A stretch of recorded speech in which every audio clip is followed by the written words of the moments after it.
This is the Fantasy Football Show with your host, Smitty.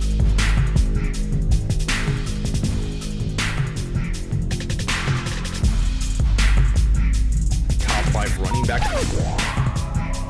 You're watching the Fantasy Football Show. Smitty. Take a lap. Yo, welcome to the show. You're watching the Fantasy Football Show live. We're live every Tuesday and Thursday from 5 p.m. to 7 p.m. Eastern every single Tuesday and Thursday. We're also, of course, live midnight Friday, midnight Saturday. We don't ever slow down. We do a lot of emergency live streams too. And if you're new, hit subscribe. If you're not new, punch the thumbs up. Look at Terry's new shirt. Terry's got his new shirt on, the Fantasy Football Show custom shirt with all of Terry's favorite custom phrases like baked in boys. He's got all that on the shirt. Look at it. Terry, legend. Appreciate you, Terry. And if you want your merch, go to smitty1.com/merch. Joel in the house, Uzi, Anthony, Rooks, Xavier, Zach F, Gary, the usual suspects, and first in the room was Blackbeard, Daniel, Static Edge, Overcome, Cambo, Slayer, Daniel, Joel. You get the gist. We're gonna go over the news. We got a couple super chats already. I'm gonna put you nice and tight in the corner right here, safe and sound. Don't worry, we're getting to you, and I'll pile you up and go through you in order of how you rolled in. We're gonna do running back rankings for week number 13. Jonathan Taylor gonna come in first, of course. A show baked in, Smitty. You're the damn goat. Thank you, Joel. James Conklin says, hit the thumbs up. Listen to the man. You do not want to run into this man in your elevator at your place of employment. He will take you down. Okay, let's get to the news. This piece of news. Where's our usual music? Here we go. This piece of news here is a little concerning if you are an Amari Cooper owner. Coach Mike McCarthy said Amari Cooper, the C list, is not feeling the best and was non-committal about Cooper's Week 13 availability. Now, I don't know how I feel about this with Lamb, because Lamb's great in the slot. Lamb blows up when everybody's kind of on the field and Lamb gets to play in that slot. He just destroys people in the slot. So I don't know that I'm like excited about Lamb getting more volume. What I'd rather have is the offense be jiving and the Cowboys looking solid, and they're not looking solid. So I don't know that this is something where I'm like excited about it. You know what I mean? Like, I'd rather have a healthy offense. What is going on here? I'd rather have a healthy offense and hold on a second. Technical difficulty. Football show. There we go. I don't know what is going on with the font there, but we'll leave that right there. Lamb is going to be, if you can trade in your league, and a lot of you don't have trading anymore, and so this news won't really help you, but maybe you're in a dynasty league. Lamb and Jamar Chase have probably the lowest values and best buy low values in fantasy football, period. Like, if you need a player right now in dynasty, you want to make a move, this redraft dip in value will affect their dynasty value. They go hand in hand, you know. If people are worried about someone in redraft, they're worried about somebody in dynasty. So I'm going to say that you need to go attack both CeeDee Lamb and Jamar Chase in every single dynasty league you're in. They will never be cheaper. People aren't super overreactive in dynasty like they are redraft, so no one's going to give away Lamb. No one's going to give away Jamar Chase. I'm not saying that, but when redraft leagues are panicking about a player that we really do believe in, I do believe in CeeDee Lamb for redraft, that means he's going to be panicked on in dynasty a little bit too. So it's a cascading effect. Jamar Chase could win you a league in 2021 redraft from weeks 13 on. CeeDee Lamb at the value can win a league from weeks 13 on.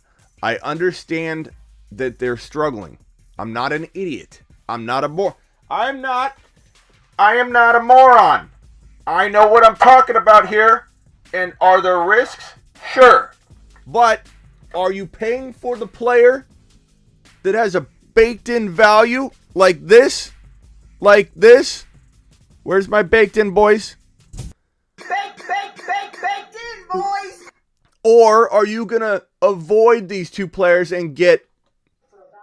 Go ahead. Getting lambed. It's entirely up to you. If you would rather get... Go ahead. Getting lambed. Or if you'd rather be... You've just been Smitty approved. It's completely up to you. I'm not going to force you to trade for CeeDee Lamb. I'm not going to force you to trade for Jamar Chase, but I'm telling you, at their current baked-in values, they will win you leagues. Smitty, is CeeDee for Saquon Smitty approved? Yes, I would take CeeDee Lamb over Saquon Barkley. I would definitely. You've just been Smitty approved. Definitely approve that. I'm not a Saquon Barkley believer whatsoever. Do I start CD over Ayuk? I better. Yes, I knew he was joking. Ha, I'm kidding. We almost sent you to the take a lap tank, which we might have to. You know what we're going to start doing? I haven't created the box yet, but take a lap tank. We'll do a little tank over here in the corner, and we may put someone in the corner that like this. Like, don't try and get in there fake. You try and get in there fake, it's not going to work. We're smarter than that. But if Anthony had meant this, we would probably put him in the take a lap tank, and he sits there all show until we decide he can come out. I think it's what we might be doing moving forward. The take a lap tank, not the think tank. I'll be implementing that. We'll be doing a little timeout. You get in the take a lap tank too much, you might be no show for you for 2 weeks. So get ready for that. But to wrap this up, I don't know. What's up, media? I'd say no because Debo for the 40. What are you talking about, media? I'll start Ayuk, Smitty. I don't blame you. Like, if you wanted to start Ayuk, I could understand it. He's going to get fed, but I'm not benching CeeDee Lamb. To wrap this up, and this is kind of why I wouldn't make you technically take a lap, is that the offense looks not in tune. And if Cooper's not in there, and if Dak can't get comfortable, then it's tough to know what we're really going to get. And that's why CeeDee Lamb's a good buy low. It's all baked in. That's why there's a possibility Lamb struggles for one more week. There's a possibility that Jamar Chase struggles for one more week. I don't want to hear people in here going, Smitty, I made a determination because Jamar Chase didn't bounce back, because CeeDee Lamb didn't bounce back in week 13. I'm going to now write them off. Then you'll be in the take a lap tank.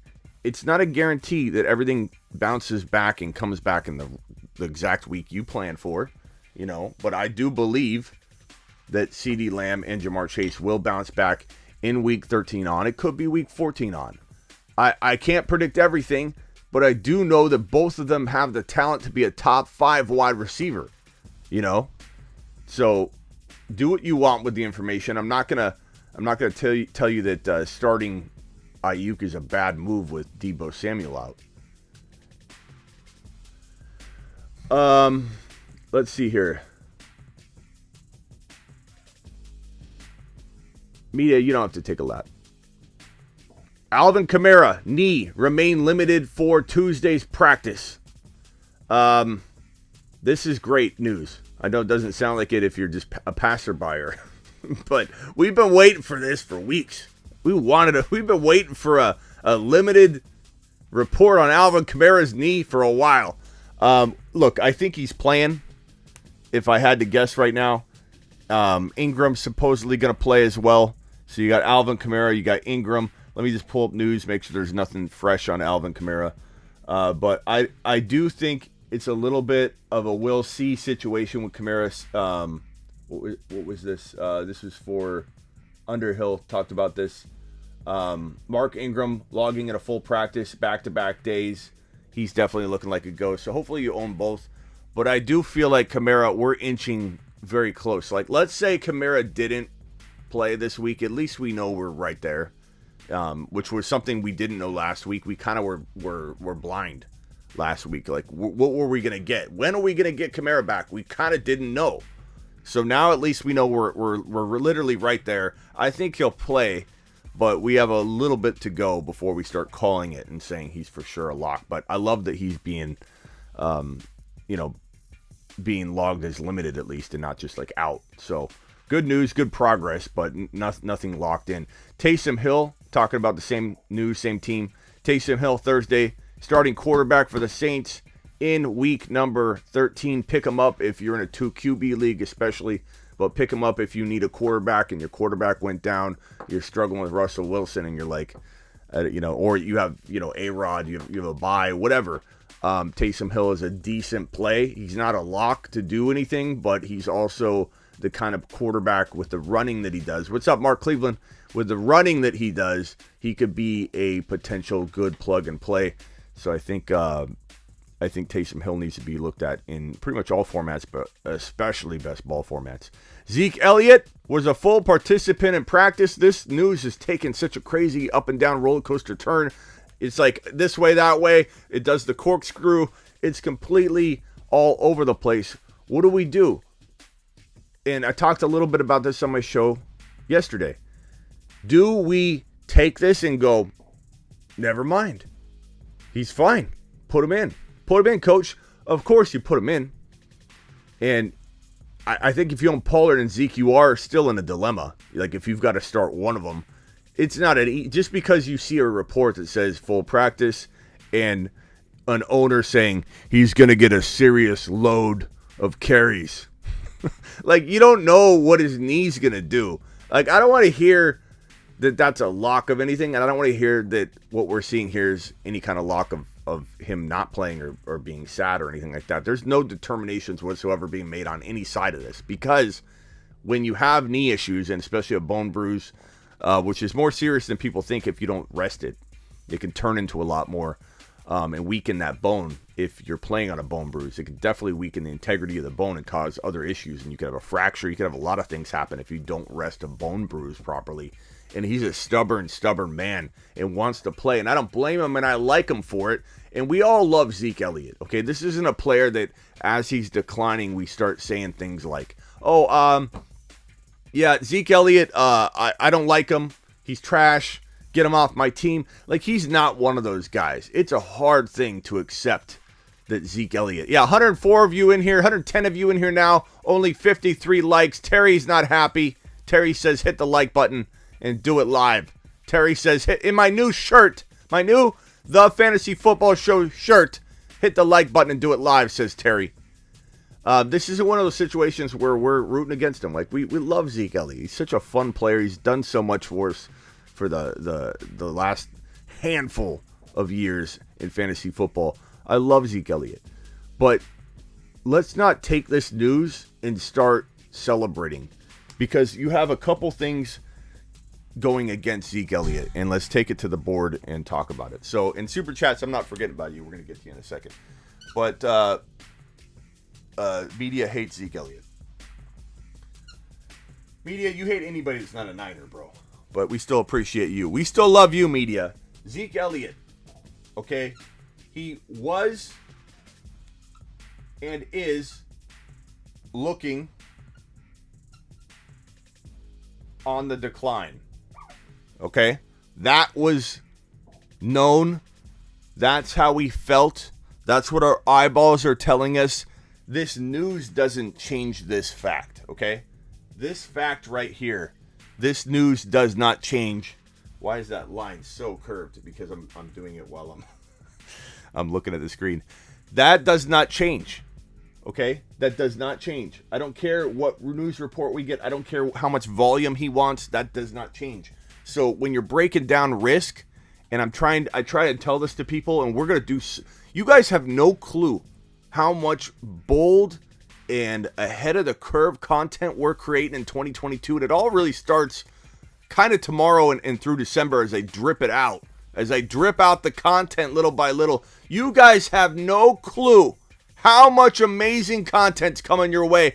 I mean, just look at the production quality is getting better. Like, I'm getting things prepped for taking over 2022. We're taking over the fantasy football industry in 2022. People say that all the time, and they don't really mean it. They don't really understand it. They don't understand the grind and work ethic it takes to take over the freaking fantasy football industry from a video perspective.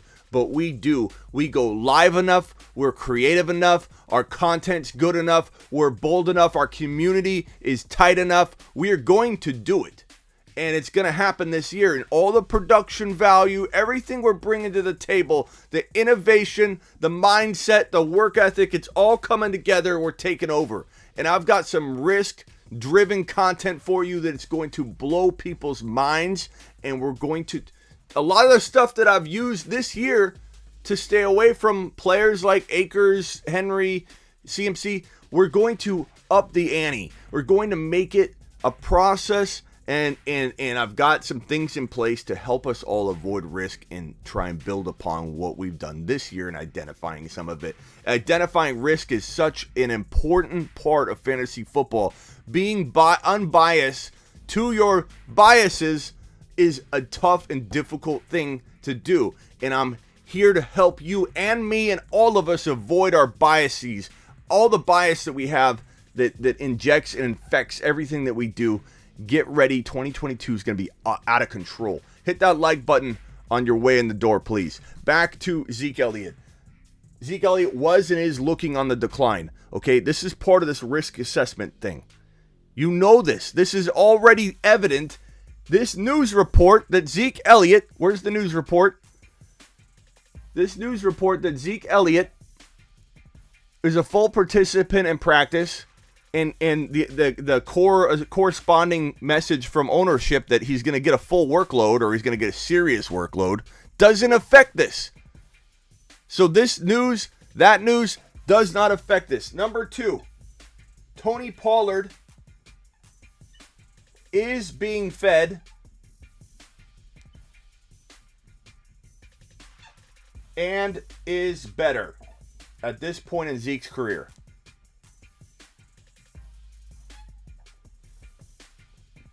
Okay? This number 2 also is unaffected by this news and unaffected by ownership saying that Zeke's going to get a serious amount of work. So far, the 2 things that have us most worried about Zeke Elliott, the 2 things that have us most worried about Zeke Elliott have nothing to do with the news, and they can't be affected by it. So do you guys get where I'm going with this? That Zeke Elliott, doesn't matter what comes out about him. He's on the decline. And all the very worrisome things about Zeke Elliott. Then you look at this right here. This part could be affected maybe by the news, but his volume is up and down. It's up and down. It's volatile. It's volatile. That, I suppose, could change based on coaching and news, but the problem is, number two, Pollard is still going to get a healthy dose. When someone says Zeke Elliott's going to get a serious amount of work, so is Pollard. How do you define serious? Well, Pollard's going to get a serious amount of work. Zeke's going to get a serious amount of work. What I'm trying to tell you in a roundabout way, taking my sweet time, obviously, procrastinating as I talk, is that Zeke Elliott needs to be traded. And this news right here in front of our face is excellent news. Because it affords us the ability to trade Zeke Elliott right now. This is a gift. This right here is a gift. I'm telling you right now, when Christian McCaffrey came back, that was also a gift because you had time to trade him. Think back when McCaffrey was not yet declared ready to play and we didn't quite know if he was going to return to 2021. We thought he was. We're all waiting for him. He was on IR. We expected McCaffrey to come back. No one really knew. People were trading for him but scared. Is he going to come back? When he was finally announced to come back, that was the trade opportunity. You could have waited a week. It was risky. He did fairly well. He did well for a couple weeks, got over 100 yards back to back. So his value did increase. If you rolled the dice and didn't trade McCaffrey right off of the news that he was coming back, you actually took a good risk and it worked out and you sold him off of even higher news. But the point was you were given a gift to get rid of. Thank you, James. James, I'm going to put your super chat in the corner. You were given a gift. You were given a gift to trade Christian McCaffrey away. A huge spike in value, a stamp of approval. Trade Christian McCaffrey away. Trade Christian McCaffrey away. Big stamp of approval, but people ignored it. They said, he's back. No, you had a gift and you didn't take advantage of it. This right here is a gift.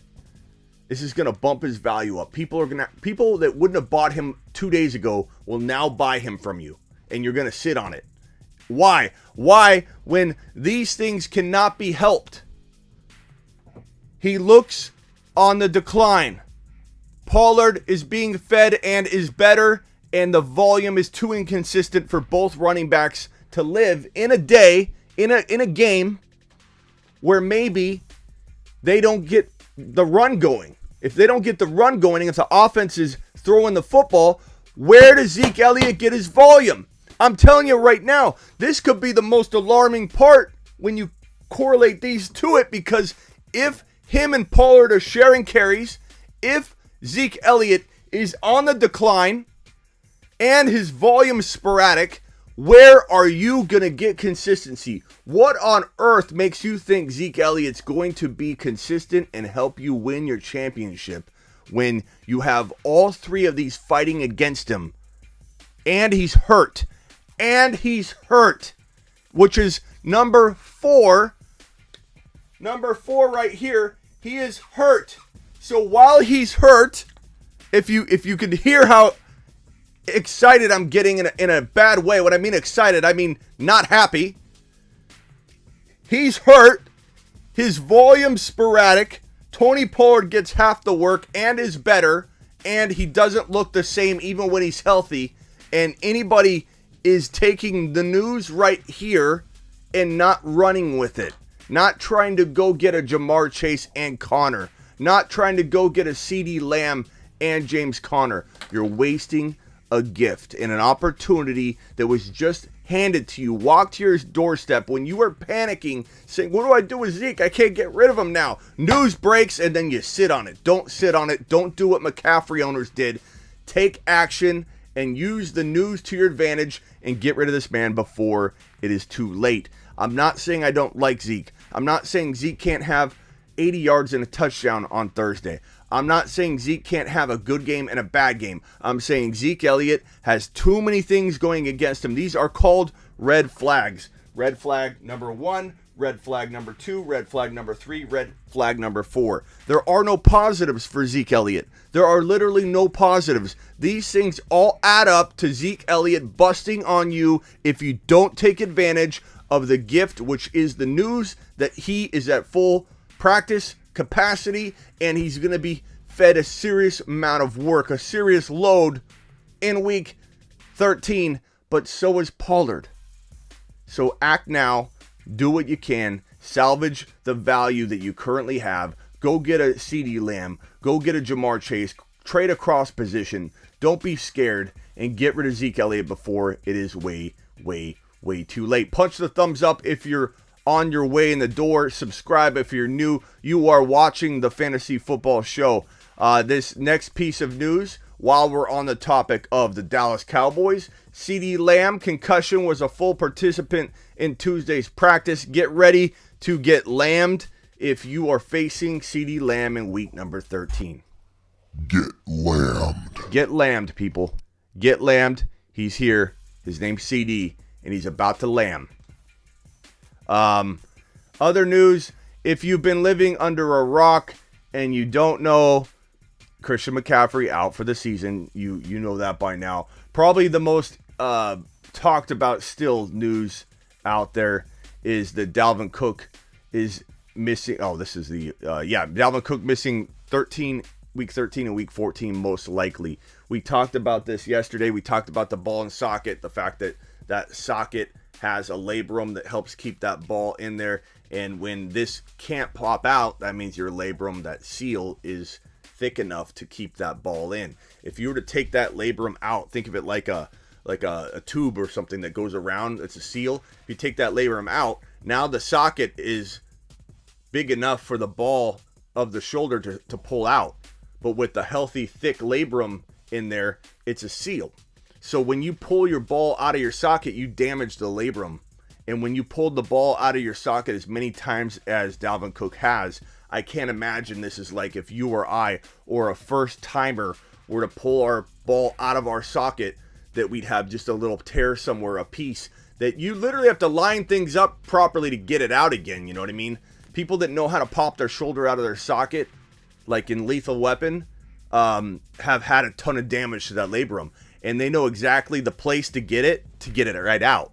And then they can pop it right back in. Slam it against a wall like in Lethal Weapon. If you haven't watched Lethal Weapon, what is wrong with you? Go watch all of the Lethal Weapons, one of the best movie series of all time. But this is not a good situation. Could he try and play? Yeah. Am I in control of his bad decision making? If he wants to, if his ball and socket's right there, it's intact, it's damaged, there's labrum damage, it literally could slide out pretty easily with the right kind of hit because of the damage he's had to it. He probably needs surgery. I predict he would have a surgery in the offseason. I don't see that there's a world where Dalvin Cook would not have surgery on his labrum in the offseason. I just can't envision it because that shoulder's had so much damage, and we're pretty sure this is the same one he's had over and over, because that's why it's popping out. If it's the other one, I don't know I don't know if that's worse or better to have two shoulders to worry about. Like that'd be almost crazy. And so if this labrum is torn so much that his ball and socket is not a tight fit at all anymore, he could go out there. Like if they say Dalvin Cook's going to play week 14, you could come at me and say, Smitty, you're wrong. First of all, I'm guessing. I'm not locking any of this in. This is not concrete. We're doing guesswork here. But if he went out and played, that doesn't mean that one hit wouldn't pop it right back out. That doesn't mean, especially with Dalvin Cook, we're talking about Dalvin Cook, who's always getting hurt. If you think he can't go out there, bad decision to play, and take one hard hit and the shoulder pop out, you got another thing coming. This is Dalvin Cook. That could happen easy. I predict he sits out week 13 and week 14 for a couple reasons, maybe a few. One, they have a guy named Alexander Madison, who is a load dropper. Okay, this guy goes out there. He drops loads on the field for a living.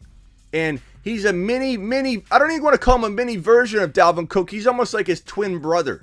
Okay, when you're watching from across your kitchen and the TV's real far away, you're eating that pizza pie and you're taking a bite and you see that guy zip across the screen and you go, what a move by Dalvin Cook. He looked fantastic. Hey, Bob, did you see Dalvin Cook on that 60-yard scamper? Oh, wait, Bob, that was Alexander Madison. They look near identical if you are watching from afar. Their styles of play, their aggressiveness, their nose for the end zone, their ability to shed tackles, their ability to navigate gaps in space and find an open gap and just take it house, shifty left to right, got those micro movements that Clyde Edwards-Helaire invented. This is the kind of guy that you're looking at when he gets on the field. Madison, I got his name right up here because we're going to rank week 13 running backs. Alexander Madison. This is a beast right here. This is what a monster fantasy football in waiting, win a league sleeping giant looks like. Right here, Alexander Madison. When you have Alexander Madison, when you have a lot of emotional distress right now attached to Dalvin Cook and his current situation. Juan, I see your super chat. I'm getting to those right next. I got you piled up here. When you see a player that is struggling both emotionally and physically, your inclination as a coach, if you are helpful, would be potentially to give this man a couple weeks to get everything in order. He's an emotional wreck right now. Whether you want to agree or disagree with why he's an emotional wreck, was it his own doing or was he innocent? We don't know what's going on with that situation, but there's a lot emotionally going on with Dalvin Cook and his situation. He's not probably in the best frame of mind, and he's probably pretty stressed out. So to have this injury that needs rest, to emotionally be kind of a wreck right now, and then number three, to have a guy in Alexander Madison that doesn't really miss a beat, the Vikings might say it's in our best interest to sit this man, Dalvin Cook, get him more healthy when we have a player that could fill the void pretty darn good and close to what Dalvin Cook is producing. My predictions, week 13 and week 14, I'm not going to go further than that. We take it week by week after that. We even have to take week by week here. Like week 13, it's Madison. Week 14, probably Madison, but we still need to take it week by week. And we're looking at a potential league winner. It would not shock me one single bit if Dalvin Cook was shut down for the entire season, if his labrum tear is worse than we thought. And let me pull up Dalvin. Did I say Dalvin Cook or Madison? Dalvin Cook. Let me pull up Dalvin Cook news and see if there's anything new or fresh. Just expected to miss week 13 and 14. That's the most we have. That's the most recent news report we have. The amount of super chats has gone through. Okay, let's get to those super chats. I have been making you guys wait, but I wanted to rant and rave on that, so forgive me. Super chats piled up. Let's get to the front here.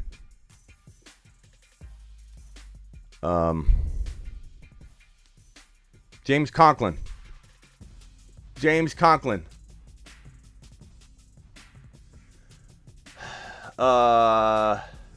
Hit the like question mark. Start Najee, Javonte, Clyde, Pollard, Chase, Jefferson, Deontay, Johnson.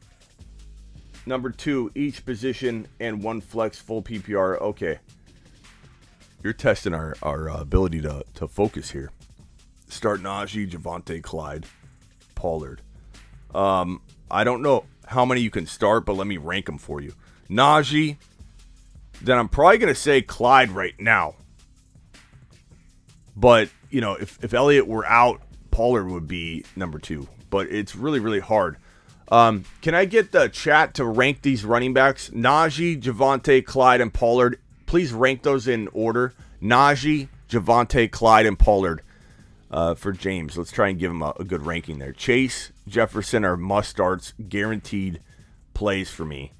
I think I'm starting Najee and Clyde. And then your dilemma is Pollard or Javonte or Deontay if you have to choose between those guys. And ranking your flex options, obviously if you start 3 wide receivers, you put Deontay in, and then you're deciding between Clyde and Pollard. And Pollard and Javonte. I'd probably rank your flex options in order of safety. I would say, Deontay's safest, then probably Javonte, then probably Pollard. I don't know if you guys agree. Najee, Pollard, Javonte, Clyde. Najee, Pollard, Javonte, Clyde. Najee, Javonte, Clyde, Pollard. Najee must start, of course.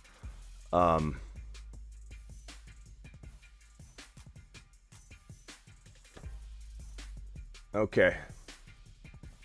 So, James, hopefully that helps. Please follow up if I didn't answer that properly, but I start Clyde and Najee myself. I start obviously Chase and Jefferson, and then I rank the next corresponding flexes as Deontay, Javonte, Pollard. Hopefully that helps you, good buddy.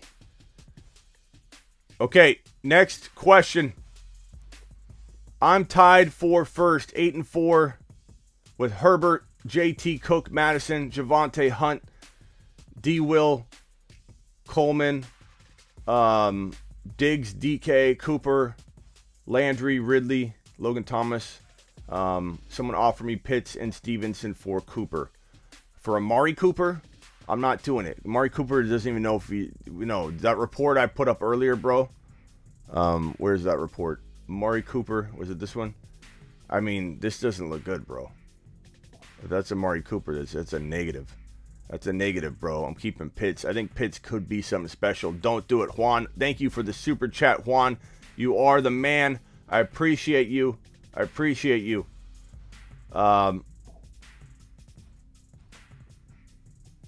Which side, Javonte and Hollywood or Patterson? God. Chat, what do you think? Let's see what the group thinks. Let's take it to the good buddies. Let's get it, good buddies. Tell me what you think. Javonte and Hollywood or Patterson? That's a tough one because Patterson is on fire. Patterson, what injury?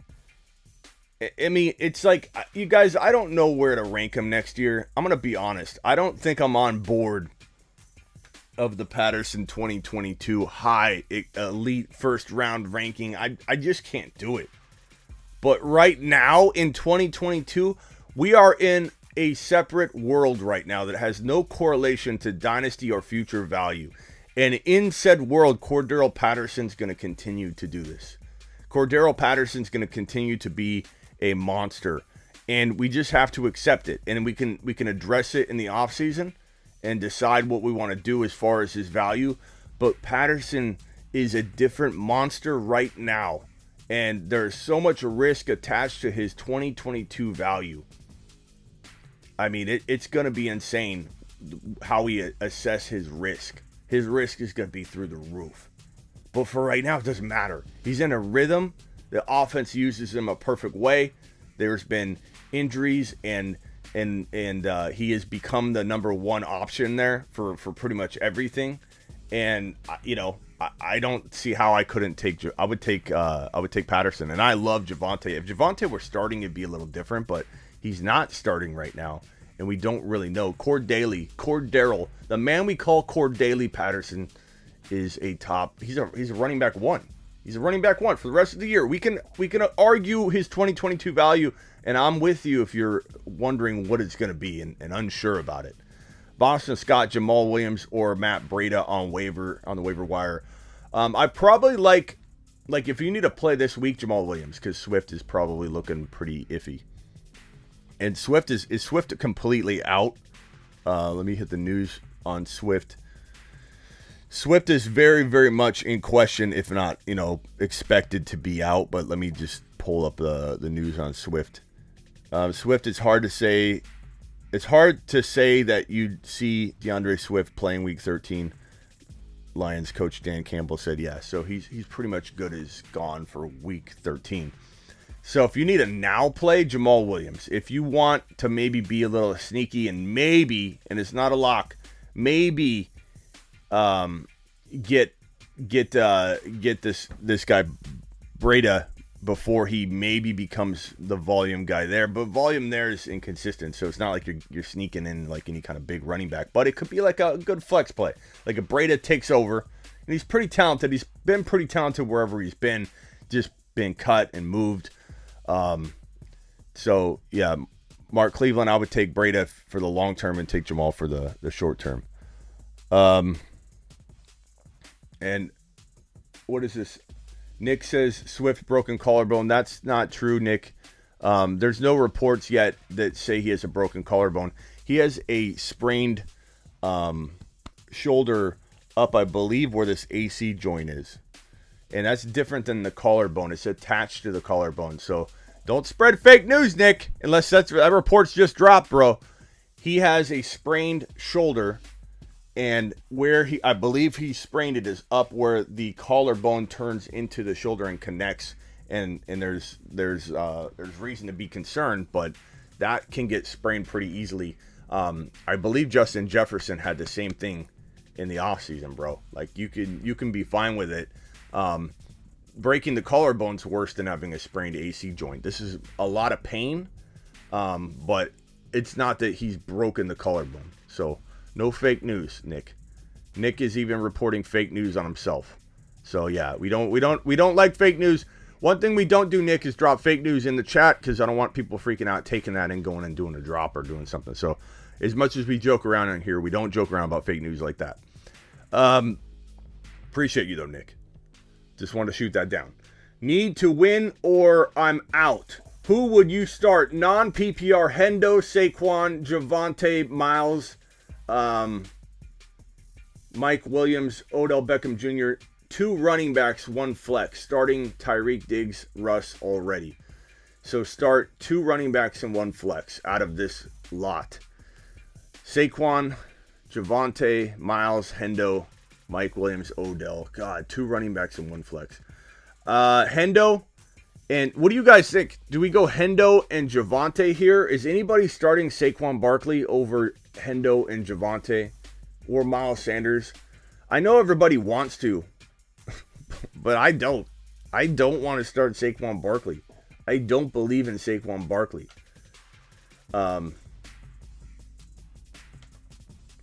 I just don't know how people continue to. Like, could he get back to a top 10 running back potential with the climate that is the hurt, injured running back climate that we are living in right now? I suppose, but I think I like these other options better. Trade Zeke for Henderson and Hollywood. I would do that, Zach, in a heartbeat. No, I don't want to start Saquon Barkley. Smitty says no. I get, who are you guys starting here at the 2 running back spots? Javonte and Hendo? I probably go Javonte and Hendo. But, I mean, I don't blame you for starting Barkley. There's a shot that he does something. But he hasn't, you know. Diggs, you already have Diggs in there. Okay, and then your wide receiver. I mean, I go Mike Williams over Odell, but that could be argued. And if anybody likes, if you could put in the chat, we're going to the good buddies. Good buddies, tell me if you'd rather have Mike Williams or Odell Beckham Jr. Let's let the good buddy community decide for you, Caesar, and I appreciate your super chat, kind sir. You are the man, the myth, the legend. Overcome dropping massive super chats lately. What a beast, Overcome. You are the man. Bateman, Devontae, Parker, Van Jefferson, or Bourne at wide receiver. Bateman, Devontae, Parker, Van Jefferson, or Bourne. Give me Van Jefferson. Looked phenomenal. He had 2 touchdowns. 1 was called back. He's the man. Barkley is going to blow up soon, says David. I don't know, David. I don't know about that one.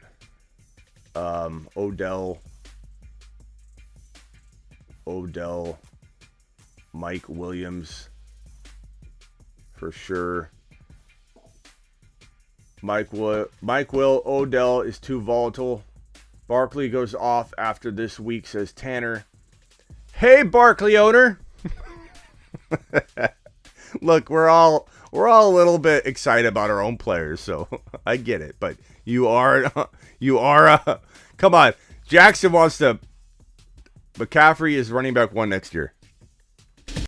Take a look.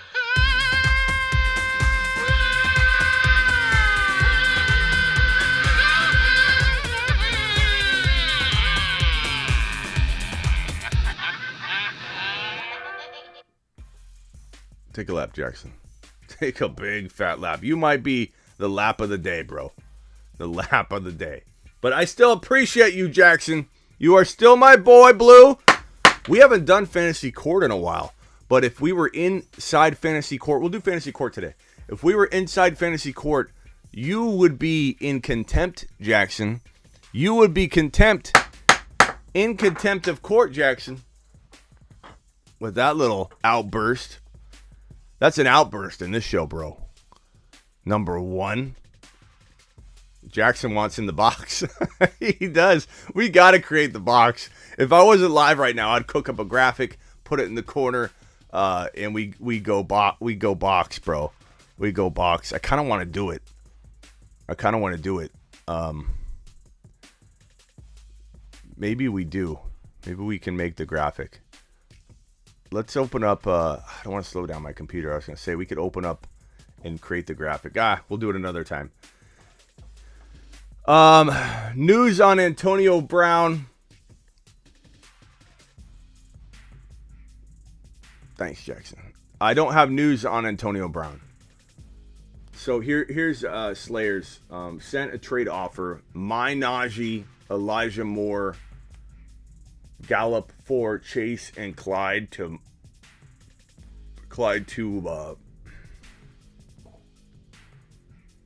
my Pollard. What? I'm kind of confused on what you're saying here at the end. Najee, my Najee, Elijah Moore, Gallup for Chase, Clyde. Tony Pollard, sorry. I had to make it bigger to see it. It looked like two different words. It was just dropping down to the next line. Tony Pollard. I thought you were talking about 2-year Pollard. Tony Pollard, what do I think? I think you can't trade Najee Harris. First of all, Elijah Moore is pretty darn good, bro. He's not Jamar Chase by any means, but is he playing well enough to where you don't need to be trading Najee Harris? Don't trade Najee Harris. This isn't crazy. I don't. Guys, am I off on this one? Am I off on this one? Broly says you said Zeke top 5. Okay, Broly, you and I are gonna have a conversation right now, Broly. Number 1, he's been playing at a top 5 to 8 level, Broly. He has been playing at the level we expected him to play for a big part of the year. For more than half of the season, Zeke Elliott's been in that 5 to 8 range for quarterback or for running backs. He's done pretty well. He's done very, very well. He surprised a lot of people, and he came out on a tear. Zeke Elliott was balling. But Broly, what do you want from me, Broly? Do you want a guy that makes a prediction, comes up with his analysis, and sits on it no matter what, doesn't adjust or adapt, doesn't come out and say, hey, we need to trade Zeke Elliott before the drop-off happens? It's happening. Do you want me to stick to my guns on that? Or do you want me to evolve and adapt with the news and what's going on, Broly? So, things are ever evolving, Broly. The whole fantasy football climate changes constantly. And sometimes a guy is a top 5 pick, and then he doesn't remain a top 5 pick, Broly. It doesn't always stay that way. Just because a guy is worthy of a top 5 pick one moment, like, example, where did I miss on Derrick Henry? I said avoid Henry. Sell him before double-digit weeks. Don't own Derrick Henry or you will get burned. But you know where I got it wrong? You know where I should take my lap? I said it all along. He's going to blow up at the beginning of the year. The best course of action was to probably draft Derrick Henry and be certain to trade him by like week 5, 6 to be safe. And benefit from the early monster production that we all knew he was going to have. That's take a lap on me. So, Broly, if I said draft Derrick Henry number 5, which I should have probably said, and said, but for sure trade him by week 5, week 6, which would be a safe time, that would have been the best course of action. Would that have been a backtracking, bad analysis, bad expert of me to be like, draft him high, trade him later, draft Zeke high, benefit, and now trade him? Everything adjusts and adapt. Broly, if you want your analyst to say something in the preseason and stick to my little spreadsheet and go off of just what I said in the preseason, I am not the analyst for you, Broly. This is not the show. This is not that show. So, all I'm saying, no, but you should have been on top of this. Wow. Wow. What does it look like I'm doing, bro? What does it look like I've been doing for 2.5 weeks, Broly? I appreciate you too, Broly. I'm not trying to go at you too hard here. But no, but you should have been on top of this. What on earth could I have done better than for 2.5 weeks been beating the drum over and over, Broly? I've been beating the drum saying the decline's coming. The sell high opportunity is closing in. You won't be able to sell Zeke Elliott any further. Broly, I have done nothing but be on top of this. That's why you're at me right now, because I'm going against what I said in the offseason and what happened in weeks 1 through 5. I was on top of it, Broly. Just like I've been on top of Christian McCaffrey. Trade him. Trade him. Trade him. I'm saying the same thing about Zeke. Broly, tell me, how could I have been on top of this Zeke Elliott thing even better? I'm curious. I don't understand. I do appreciate you, Broly. I should have been on top of this. What more could I do? What more could I have done? Where have I fallen short on you guys?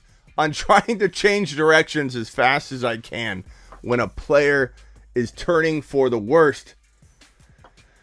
Oh, Broly.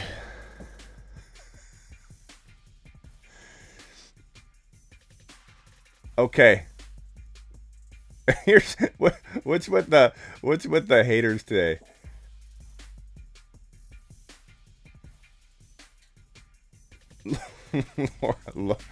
Smitty, you defer to your audience when you ask a tough question. What's the point in asking you? Shaking my head.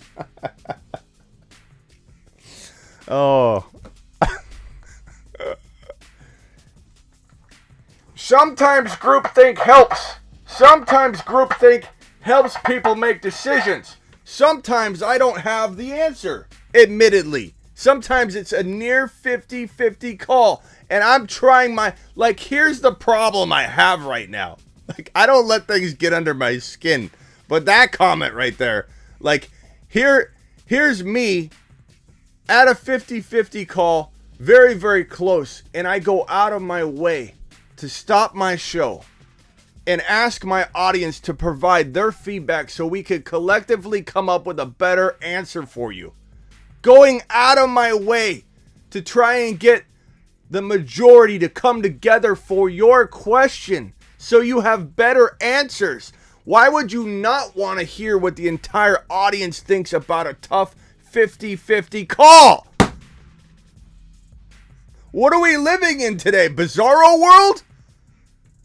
Really? These things, me changing directions, me asking the audience to come together to further help the people asking questions is bad? This is unbelievable. And to this question right here, I go back and forth. Stay away from Swift and Mixon 2022. Broly just slips in. Let's change the topic. We'll have that discussion soon, Broly. And I do appreciate you. What world do we live in where Smitty goes out of his way and tries to pull his own audience for you, and you think I'm wasting your time or not? I avoid the tough. Yeah, I'm scared of the tough questions. I've been doing this for this is going to be year 20 coming up. And I'm scared to answer a fantasy question. I run from them. Do you know how many questions get asked toward me a 2-hour live stream? Between 2,700 and 3,400 questions come through my live stream, and I answer every single one that I can. And I'm turning away from a question when things get tough. I tuck my tail and I run from the 3,400 questions that come through. This is just hilarious. Part of it. Am I taking a lap? Am I running? Take a lap. Oh my God, a tough question. Take a lap. Duck. Take a lap. I just don't understand.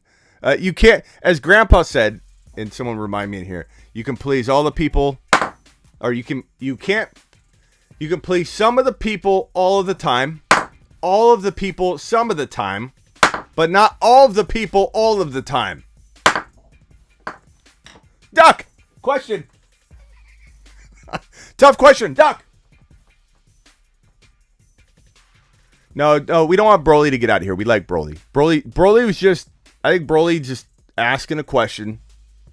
And you know, let's let it go. Broly, you're good. You're my boy, Blue. I ain't mad at you. This is hilarious, though. Sean, I got your question queued up. Rock out. I think I got your question queued up.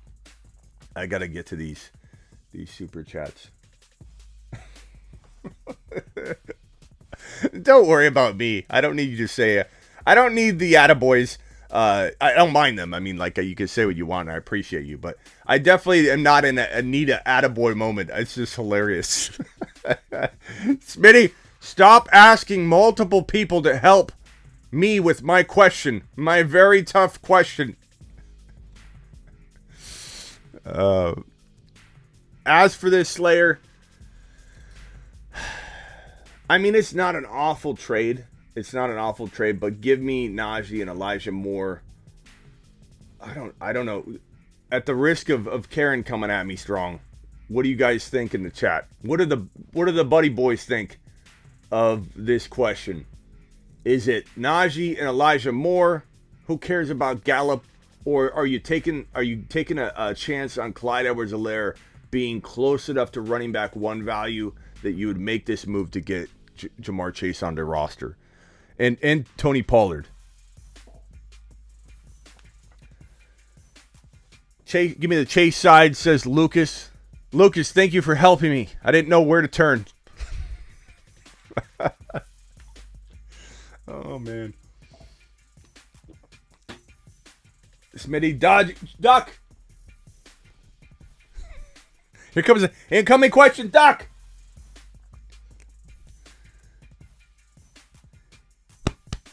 Get to the chopper. Don't answer the questions. Get in.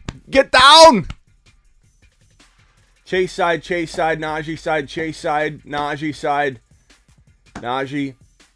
Madison, attaboy Slayer. You know what?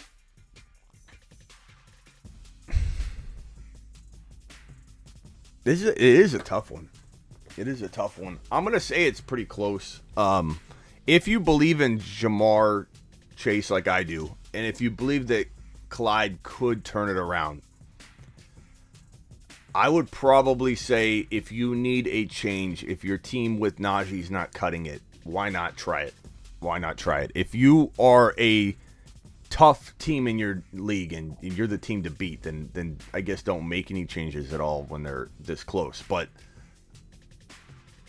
I would say do it if you need a spark. Rock out. Would you trade Hubbard for Jamal Williams? And also I got Swift. No, I probably wouldn't. I don't think Jamal Williams is a cuff. Like, I don't care about him. You know, like, he's not going to be a monster, I don't think. I'd rather have Chuba Hubbard, who's a full-time starter all year, I think. So, I'd rather have Chuba. Would you trade Chuba for Jamal? And I also got Swift injured. Yeah, so give me Hubbard. Give me Chuba. Give me Chuba. Madison on waivers. Good Lord.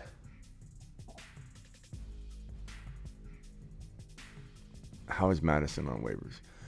What are your thoughts on Hunt? Kind of want to move him, but I feel like his actual value is higher than the perceived value right now. And you would be right, Sean. I wouldn't move him cheaply. I would hold him versus move him. Lucas, I missed your super chat. Are you sure I missed it? I didn't just put it over here, Lucas? I'll look for it. Hold on. I'll make sure I got it. I'll drag it over regardless in case I did miss it.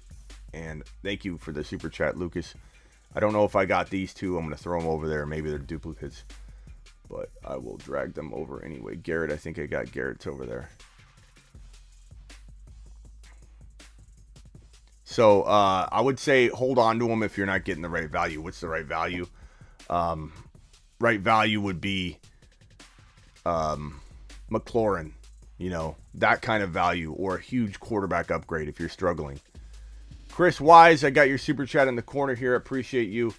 Someone said, guy, he skipped your supers because they were too tough. Incoming super chat. Who said that I missed their super chat? Jonathan, I got yours here. Nicholas. Okay, Nicholas, hold on. Let me go make sure. I'm pretty sure I dragged it over, but let me go look for it. Anyway, Nicholas, and make sure I have it queued up for you. Brandon, thank you. You got Josh Allen, Eckler, Clyde. I think I got Brandon's over here. These are piling up. These tough questions are piling up.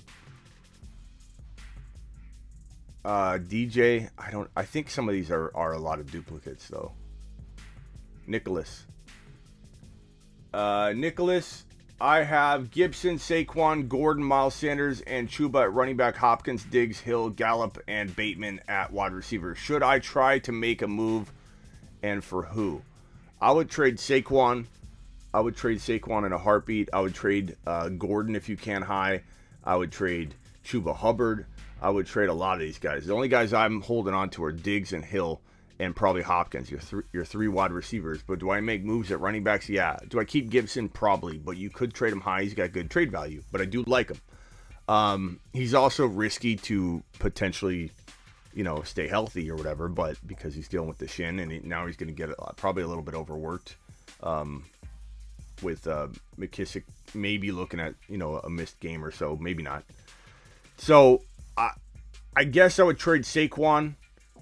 And I would try and trade Bateman. I would try and trade Saquon and Gordon. A lot of people need running backs. This might be the right time to trade 2 running backs for 1 or 2 running backs for even if you can start 4 wide receivers, go get a Jamar Chase and say, screw it, I'll rotate these running backs. Gibson, let's see, Saquon and Miles Sanders for what running back could you get? I don't think you could get an Eckler. You could maybe try for a Najee using Saquon and Miles Sanders, Saquon and Chuba Hubbard. Try for a Najee. People are freaking out. Maybe he's going to drop off a little. You could try for a Cordero Patterson using Saquon and something. I would do that. You could try for Kamara's coming back. Kamara could have been maybe had before this week. People didn't know what to do with him. Clyde Edwards-Helaire is interesting for Saquon. I probably would look at those moves first, and then a quarterback upgrade. I don't know who your quarterback is. If you mention that, I don't see it. But I like Mahomes right now. I think Mahomes is a great buy low. DJ, need help trading away Zeke. Thoughts on Fournette, Adams, Fournette and Adams for Zeke. Of course I would take Fournette and Adams. You're not going to get that, though. I mean, Fournette's a running back 1. Zeke is almost falling out of running back 1 status. So, you're asking for Adams and Fournette, but try it. Chubb and Adams would take that. Aaron Jones and Deontay, that's probably more realistic, but it holds risk because Aaron Jones. And then Monty and Chase. I would take Monty and Chase if those other ones don't work out. Najee or Kamara straight up for Zeke, of course. Either one of those. So, I would rank them in order of... they're all good.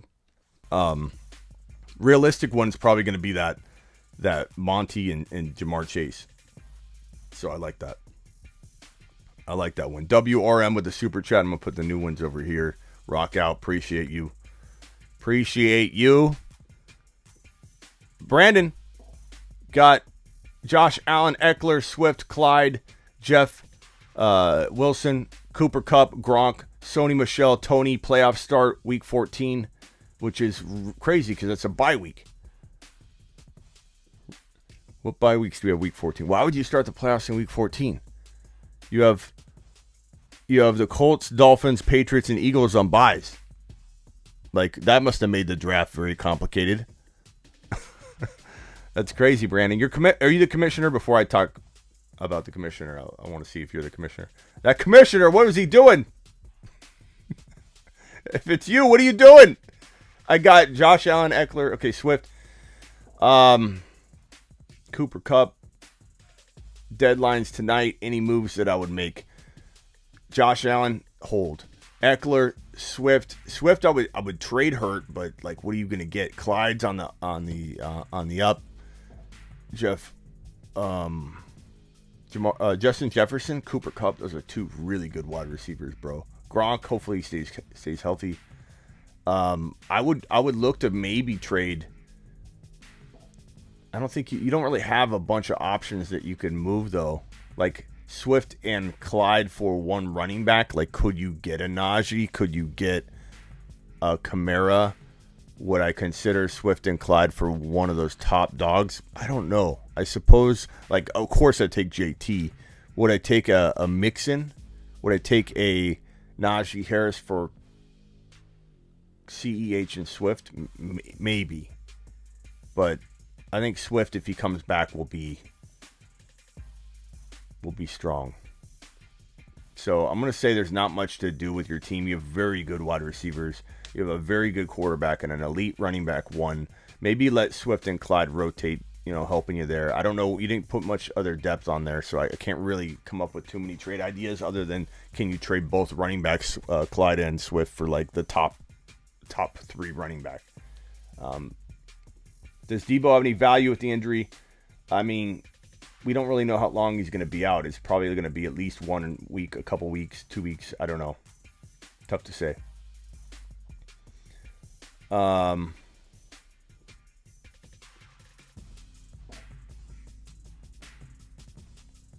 Slayer with a super chat. Rock out, thank you.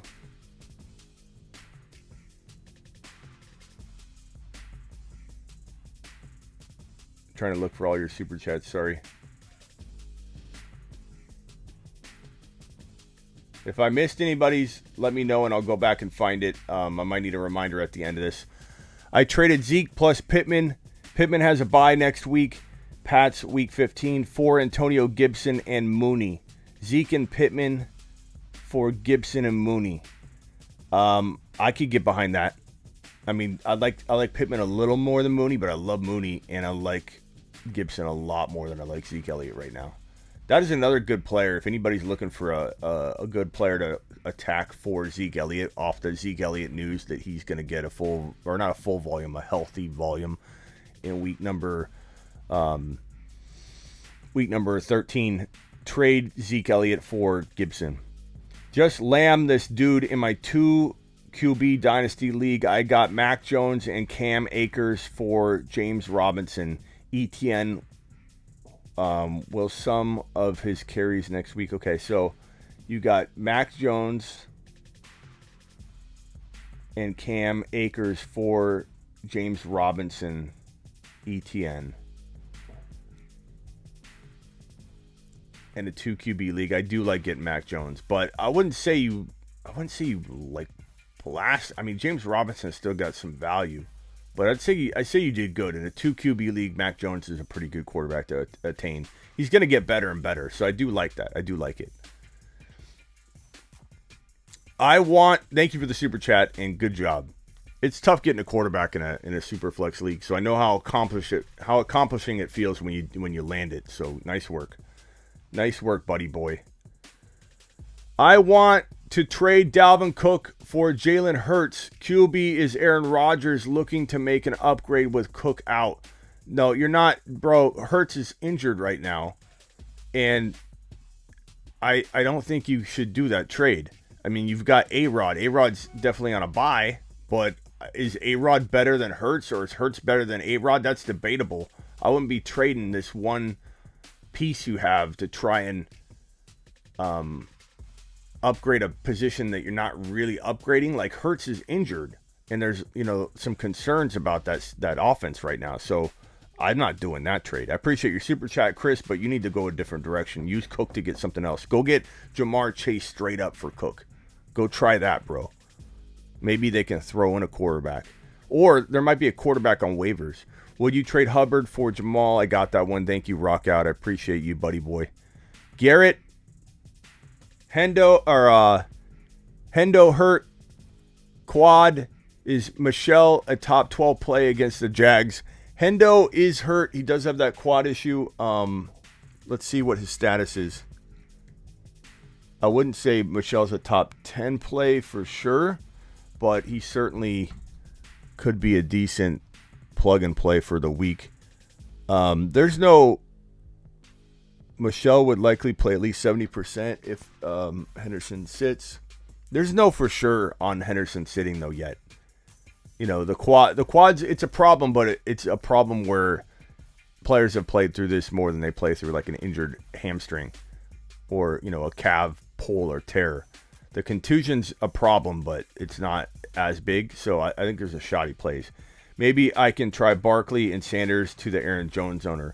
I would take Aaron Jones over Barkley. I don't know if I'm throwing Sanders in, but I definitely would take that Terry super chat. Let me see if I can find it. Let me see if I can find it, Terry. Good buddy. Hold on, Terry. Hang tight, Terry. Terry, I'm coming. Where's Terry? There's Terry super chat. Terry super chat. Smitty, I just sent you a voice message on your text line about Elliott and Pollard. You just answered my question on the show. Thank you, bro. Thank you, Terry. I appreciate you, good buddy. Trade Chubb for Cook. I have Madison, Eckler, and Monty. No. No. James, no. No. You've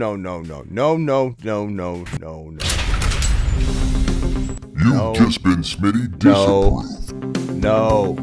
You're not Smitty disapproved as a person, bro. But that trade is disapproved. Chubb is a top 6 or top 5 to 10 running back. Don't look at week 12 and be like, oh, this is what we're dealing with. Cook is out probably 2 weeks. Could potentially still be shut down for the year, broski. There's no way. No way. NPR. I mean, I have these super chats loaded up, bro. Let me try and find it. Do not make that Chubb trade.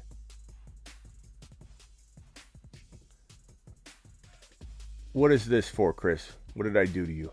What did I do to you now? NPR, hold on. NPR's got to get to lab. Let's help out NPR real quick.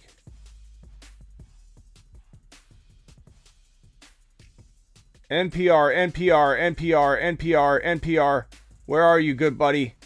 Damn, you're back their ways. I'm sorry. I got sidetracked. There's a lot of rants today. NPR, where are you? Good Lord. How far back is this man's super chat? Yesterday's show? NPR, I'm coming! Hold on, NPR. Don't go into class yet. Don't get a tardy. NPR, I don't see it. Is it like literally the first super? Oh, God, it was like so far up there, bro. There's a lot of messages. I think we're going to have like 4,000 messages in this. 8-4, 10-team PPR. NPR says, trade away Aaron Jones for CD. Running backs are Eckler, Hendo, Michelle, Mitchell. You got Mitchell, Hendo, Eckler. Wide receivers are AJ Brown, Mike Williams. Yeah, I probably would take CD Lamb over Aaron Jones. It's a risk, and you're probably overpaying a little.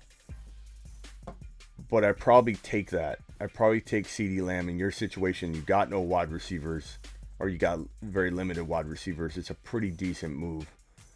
I was trying to answer a question from the chat as well. I don't want you guys thinking I only go to super chats. Should I trade Madison, Daniel Jones, and Saquon for Rodgers and Henderson? Madison, Daniel Jones, and Saquon for Rodgers and Henderson. That's a very complicated trade, bro. Because, like, you're trading away a potential league winner in Madison. We don't know what his value is. Daniel Jones blows. Like, can you get a better waiver wire quarterback, though? And Saquon, we don't know what he is. You're definitely selling him. I think you're selling this package pretty low. I think Madison has more value than this. I like Henderson a lot, but he's worrisome and banged up. So I'm going to have to say no. Madison's going to score too good for you, and Hendy's banged up. I can't approve that. I can't approve that one. Chris, what are we talking about here? What did I do to you, Chris? What's Chris saying?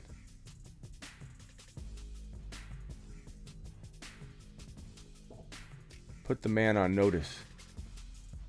Oh, on Chubb. I think you're talking about Chubb, right, Chris? Aaron Jones was getting the red zone usage before the injury. It's true. It's true. I like Aaron Jones, but we just don't really know. All right, go to lab, bro. Go mix some chemicals together. Okay. Where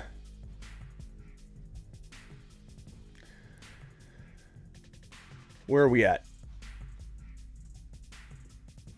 Lucas, please help. Pick 2. C-Pat, Eli, Mitchell, Madison, Gibby, Clyde. Wow.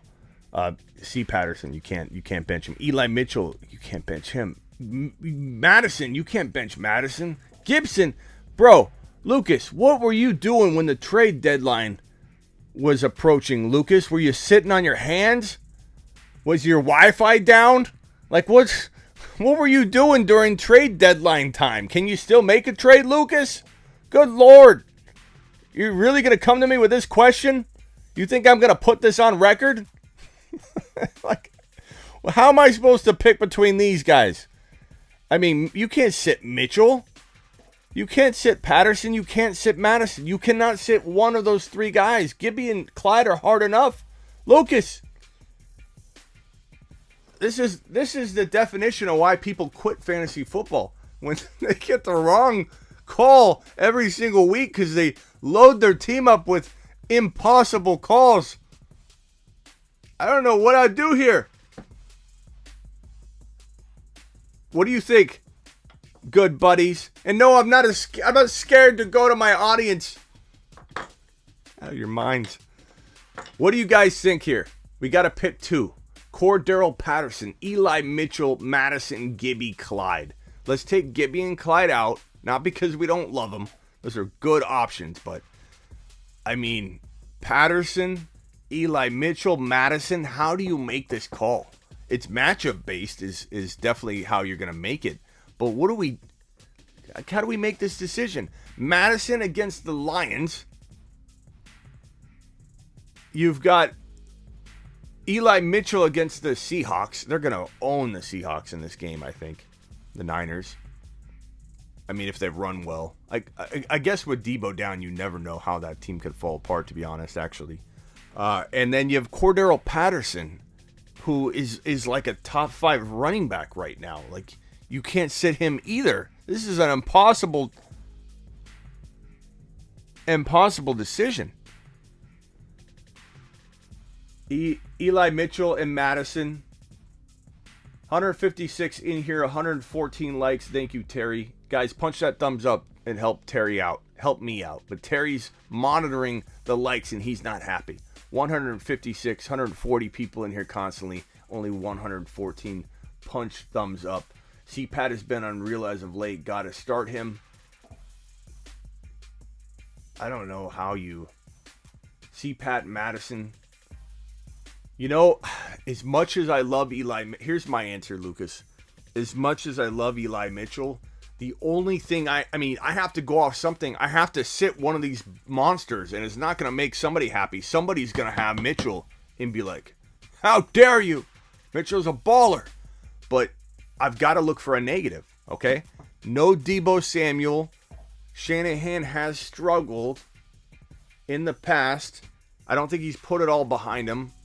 He's a bad play caller at times during the games too. It's not like he's always perfect. With Debo out, I'm gonna say maybe there's unrest, maybe there's vulnerability, maybe the Seahawks put it together and actually get up in this game, and the Niners are forced to pass their way back.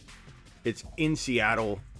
I'm gonna say you start C. Patterson and Madison, and I put Mitchell on the bench. But you needed to make a trade. I don't know if he's responded in here. I've been screaming and yelling at him, but I think you also have Eckler as a running back 1. Well, you have good options, but you should have made a trade. AJB got hurt, so that's why one of those running backs has to go in the flex. Yeah, but you still should have made a trade, broski. Oh man. But yeah, I'm gonna say the negative. I have to come up with a negative. The negative for Mitchell is his offense could change. 8-4, 10-team PPR. Trade away Aaron Jones for CeeDee Lamb. Running back Eckler, Hendo, Michelle. I got that one. That's NPR's. Okay, NPR went to Lab. Good luck in Lab today, buddy boy. I got Josh Allen. I answered that one. So some of these are duplicates. I just didn't want to lose them. Smitty, I'm the one getting Pitts and Stevenson. I gave you my Juan. I already forget what the trade was, but I gave you my answer so you know what side I'm on at least. So I believe it was the Pitts side. I forget what the trade was, but yes, go with what I said. Sorry if I got the side wrong. Need help trading away Zeke. Thoughts on Fournette, Adams? I got that trade. Okay, good. I think I'm catching up on the super chats. I'm getting close. Don't put evil on Smitty. Don't put this evil on who? Who put evil on Smitty?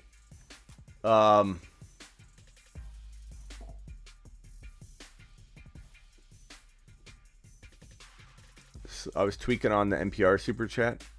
I don't know what you mean. I don't know what you mean. Miles Sanders versus the Jags or Mitchell versus the Hawks. I still go Mitchell, but I do feel like what I said could be, utilized. That no Debo is worrisome. No Debo is worrisome. I think Chase can be a top 10 receiver. Yes, I think Chase is a top 5 wide receiver.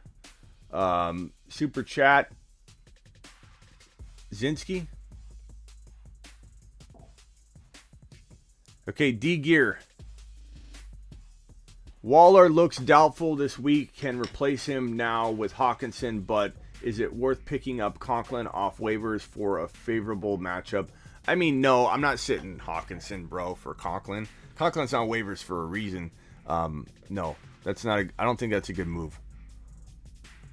You scrolled for 2 minutes to look for NPR Super Chat when it was already on the screen. That's what happens when you're running a show, bro. And you're the board hop. You're also the call screener. You're also the editor. You're also the board supervisor. You're also the Lamb expert.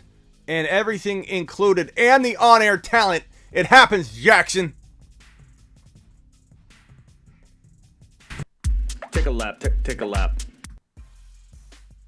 Jackson's on a record-breaking lap streak today. Tyreek Hill.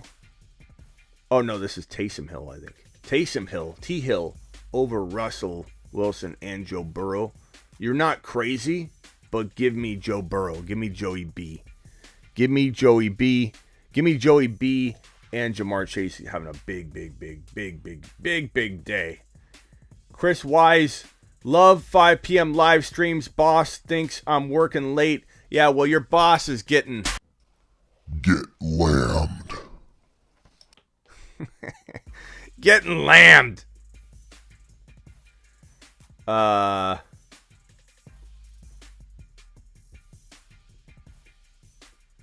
moving things around.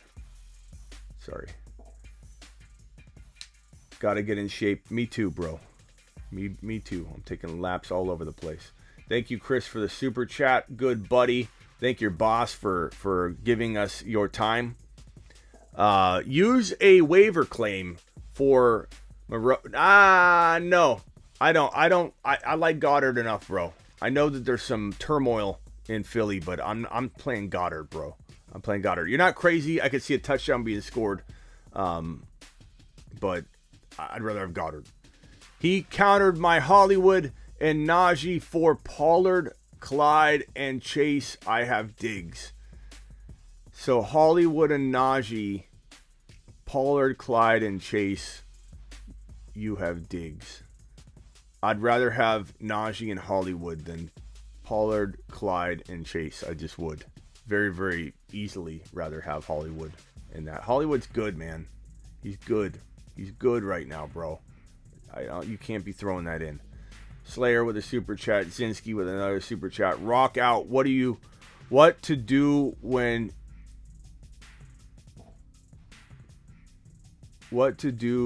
you get Lennied? Oh, Lennied. I thought you were trying to say lambed. You're talking about Lennied. When you get Lennied, you basically, I think it's similar to when you. Go ahead. Getting lambed. I believe it's very similar. Getting Lennied and getting lambed are probably, they derive from the same context and same process. WRM, so disappointed in the trade. So unfortunate. My Tua, Eckler, Diggs for his Tannehill, Swift, Waller, Jefferson to get hurt and no AJB playoffs. So you had let's see, you traded Tua, Eckler, Diggs for Tannehill, Swift, Waller, Jefferson. Yeah, that was a good trade when those guys were all healthy. But Swift may not be out long if he probably will be out a game. But Swift might not be out long. Waller might not be out too long. Jefferson's still potentially a little level above Diggs. And then Eckler, once Swift and Waller are back, you get the value back. It's tough, man. You can't, you got hit with injury hard there. John with a super. Zinski. Would you trade JT for Chase, Zeke, A. Jones, other running backs?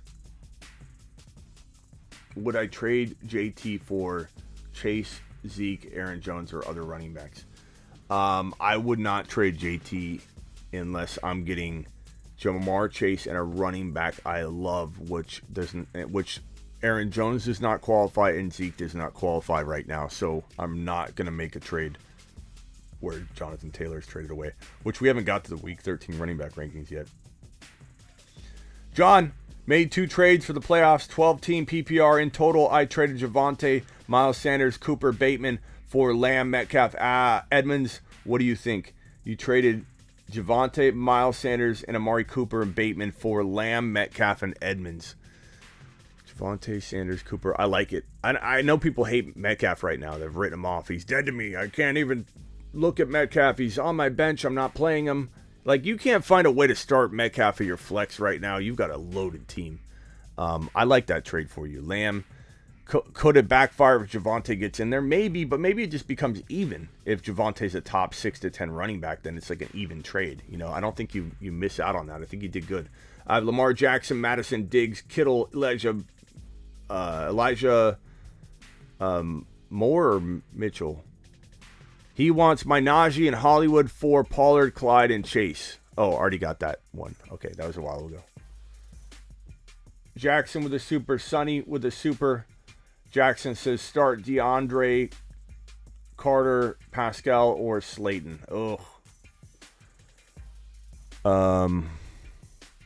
Man. If I'm looking at rankings, I'd say Pascal's like, I don't know, in the hundreds. Carter is probably like right around the same area, like 150 overall, bro. Slayton, I think I have Slayton like further down. So probably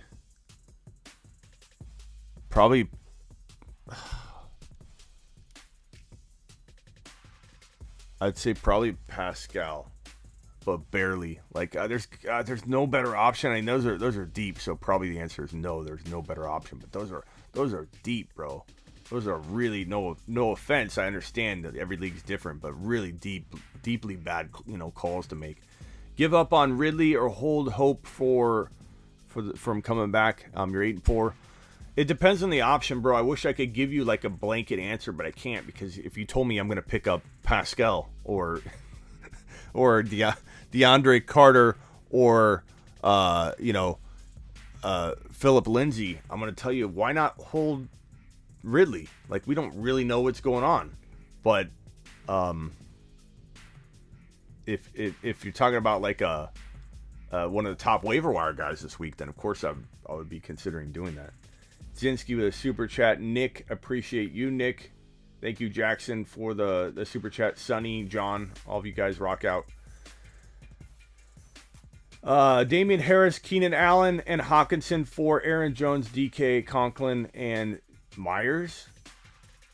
So Damian Harris, Keenan Allen, and Hawkinson for Aaron Jones, DK. I take the Aaron Jones and DK side. I like that. I like that a lot. Nick, I appreciate that super chat. Very weak at wide receiver, and my only 2 running backs are Eckler and Harris. I could get Robinson, but he wants more. Hawkinson or Schultz. I'm going to go with Schultz right now, with Amari Cooper potentially, looking like he could be out again.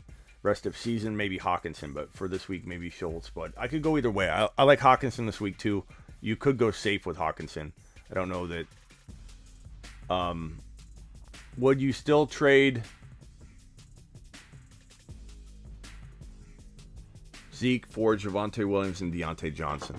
I would take, I don't know what you guys think, broskies. Please let me know in the chat.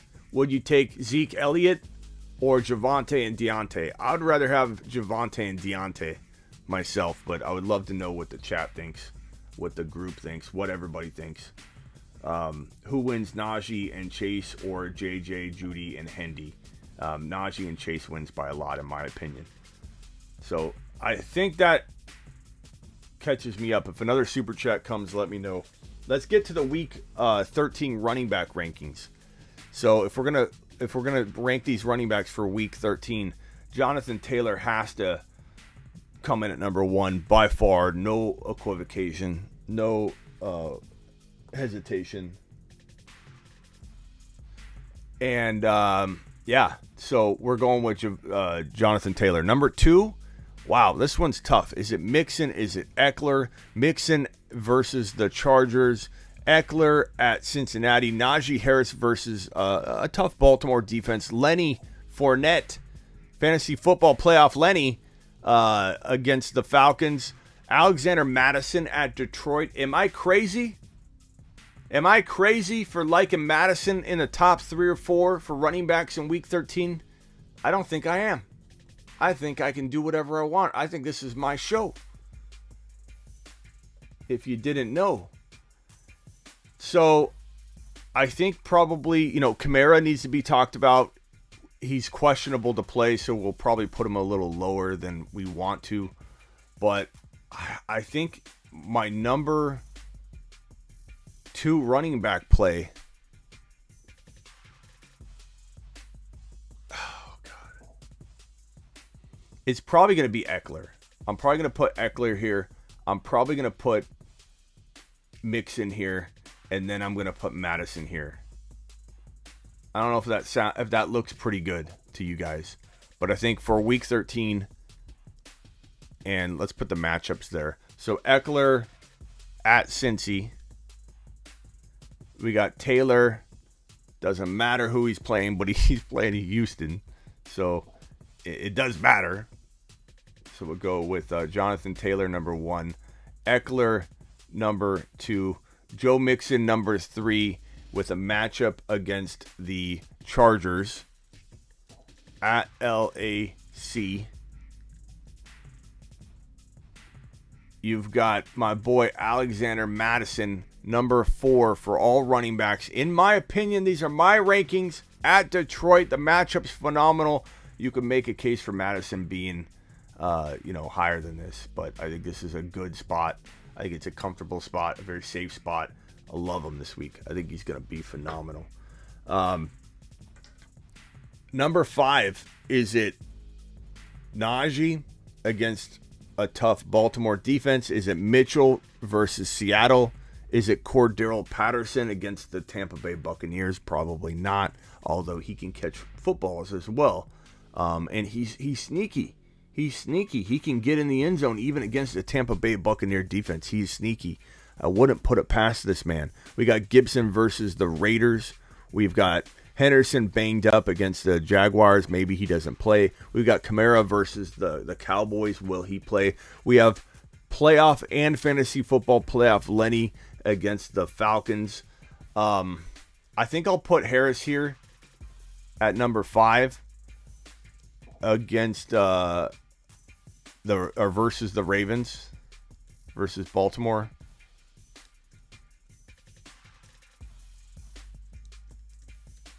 So Harris versus Baltimore.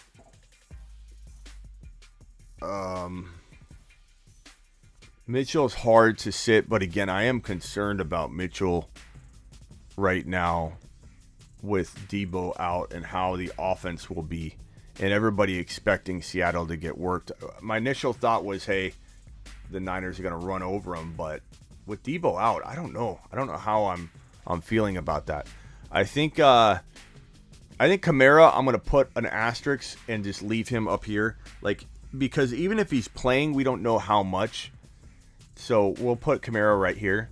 Kamara, if we get word he's playing a lot, we're gonna want to plug him in really high. But for right now, I think we'll temper expectations and we'll just set Kamara aside and be like, this is where Kamara is, and then we'll address it later. I think Fournette has to be next. I mean, Fournette. So what are we at? Number 7? Number 7 is Fournette. And Fournette is playing, he's at Atlanta. So playoff Lenny, looking like a beast. I mean, he just looks really, really good right now. So playoff Lenny, number 7.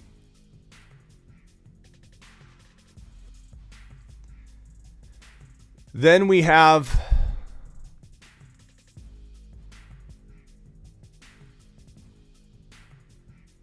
Chris Wise. What's Chris saying? Someone said, welcome to the show. Hasn't he been here for a while? I traded CMC just now for a crisp high 5. Do I get a Smitty approval? Yes, Larry, you do. You do, buddy boy. I don't know if Chris Wise... Is Chris Wise new? I didn't think he was new. Welcome to the show, Chris. Appreciate you, good buddy. Who we going here after number 7, Lenny Fournette?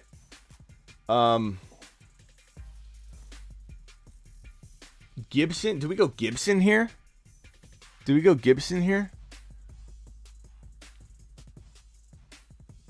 We haven't said James Robinson against the Rams. Let me just put Robinson at LAR. Let's put Robinson here. I'm not ranking him yet, but I want to put him on the screen. We have Patterson, and he's versus TB. So we'll put Patterson on the screen here. So we got to rank him next.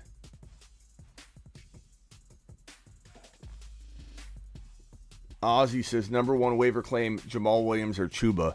If you need now production, we answered this earlier. Not that you need to know that. You just could be coming in the building, but I'm just letting you know I did talk about this. And what I said at the top of the show was, if Chuba Hubbard, if you need a long-term option, think about it. Chuba's more, he's not guaranteed the starting job. He could get it taken from him. But he's probably the more long-term answer, whereas if Swift comes back, Jamal goes back to a lesser role. So if you need now production, if this is a week 13 move, Jamal Williams. If you need long-term season guarantees, or not guarantees, but better shot at long-term, I would go with Chuba Hubbard. And I appreciate your super chat. Just traded Barkley for Henderson. Is that a W? Yeah, I mean, it's not a fantastic move. Like, both of them have questions. I mean, Henderson's banged up, so I don't know. To be honest, I don't know what that looks like right now. Connor at Chicago. I want to say it's a great move, and could be, but with Henderson banged up, we don't really for sure know. Connor at Chicago.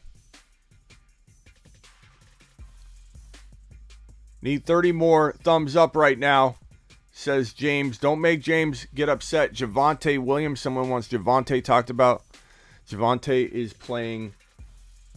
He's at KC. Javonte at KC.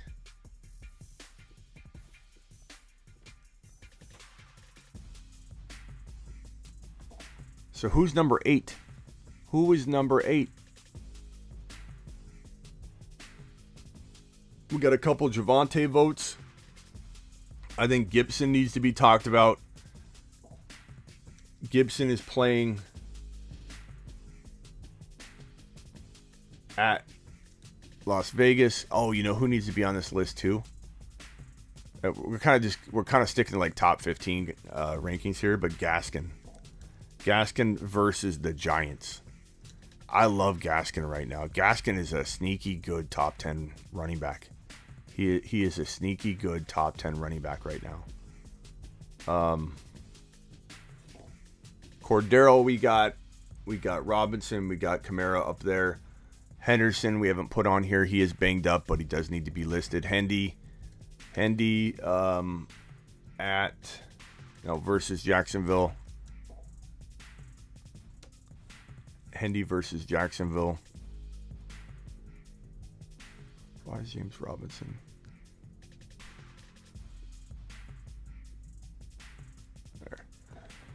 There. Gibby. Media, let me see about it. We're running out of time here, and I'm trying to get these rankings up before maybe at the very, very tail end. I'll send you a link real quick. Clyde Edwards-Helaire needs to be talked about. CEH and Clyde is playing versus Denver. Hang tight, media. Let me see if I can throw you on real quick.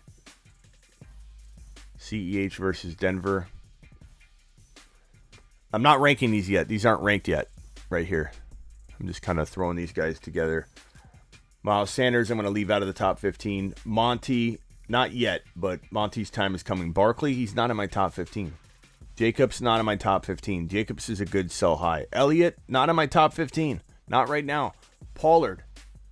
I mean, do you like Pollard or Elliott? I'll put Zeke up, but I don't think Zeke's in my top 15 plays this week. Zeke at New Orleans, because we don't know if Pollard's going to get more run. We just don't know.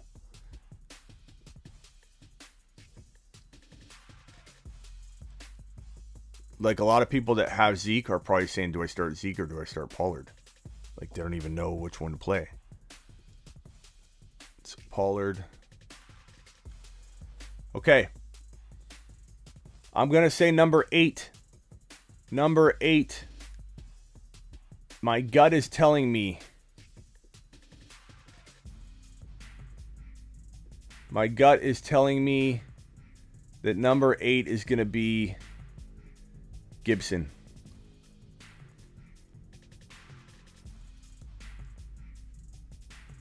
So I'm gonna continue this over here. Number 8 is Gibson. Number 9. Is it Connor? Is it James Conner? Is it Clyde versus Denver? Is it Patterson because he's Patterson? And who cares about the, you know, he can pull in passes. He can be a weapon. It doesn't have to come through the run. Not to mention he can slip into the end zone. Like, Tampa Bay or not, this guy is just different. We're putting Patterson at 9. We're not keeping him out of the top 10. Robinson, I know it's hard not to put him there. Gibson or Gaskin, I like a lot. Why is that color there? Should be more of that variety. Gaskin, Javonte, Clyde. I like Clyde a lot. Do you think? Yeah, Zinski, we talked about it. That Zeke is going to get fed. I mean, we got it all right here, Zinski. I don't know if you were here when we talked about it. Too many red flags for Zeke Elliott. He's hurt. He was and is looking on the decline, number 1. Pollard is being fed and is better at this point in his career. 3, the volume is shaky, especially with the offense getting phasing out and game scripting out the run, and he's hurt. There's just no upside to Zeke Elliott right now. You've got to use the news that he's going to be fed. I went on a half-hour rant on this, Zinski. I don't know if you missed it, but you need to use this news that he's going to get good volume. You need to use it now to trade, or you're going to be like the Christian McCaffrey owner after McCaffrey was ruled out. It's now is the time. I'm going to say Clyde. I'm going to say Clyde here. I know this might be my bias kicking in, but I still feel like Clyde. I think Connor is a good option. I think Gaskin, I feel very, very, we're at the end of the show here in 4 minutes, but I think Gaskin and Connor and J-Rob and Javonte, these are all borderline top 10 guys. I want to put Javonte in the top 10 so bad. It's just, it comes down to, will he get fed? Will he get the volume? Hendy's banged up, so we're going to put Hendy over here with an asterisk with Kamara. We would be able to properly slot Hendy if we knew he was, fully healthy and ready to go. Zeke Elliott and Pollard both have upside to be at the bottom end of that top 5. But my favorites of this group, of course, I love Javonte, but Gaskin feels like he could be in for a huge finish to the year.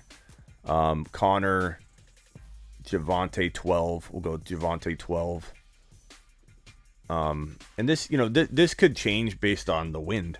If the wind's blowing heavy in one direction, I could see myself really, moving in one direction. Aaron Jones, good point. Dylan Aaron Jones. Where do we put Dylan and Aaron Jones?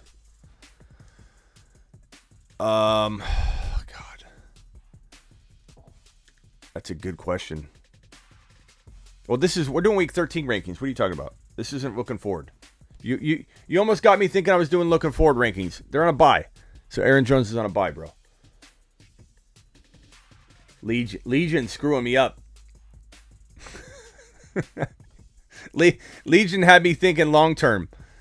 If this were, let's just Legion to satisfy your curiosity, Aaron Jones, if this was season, no problem, Legion.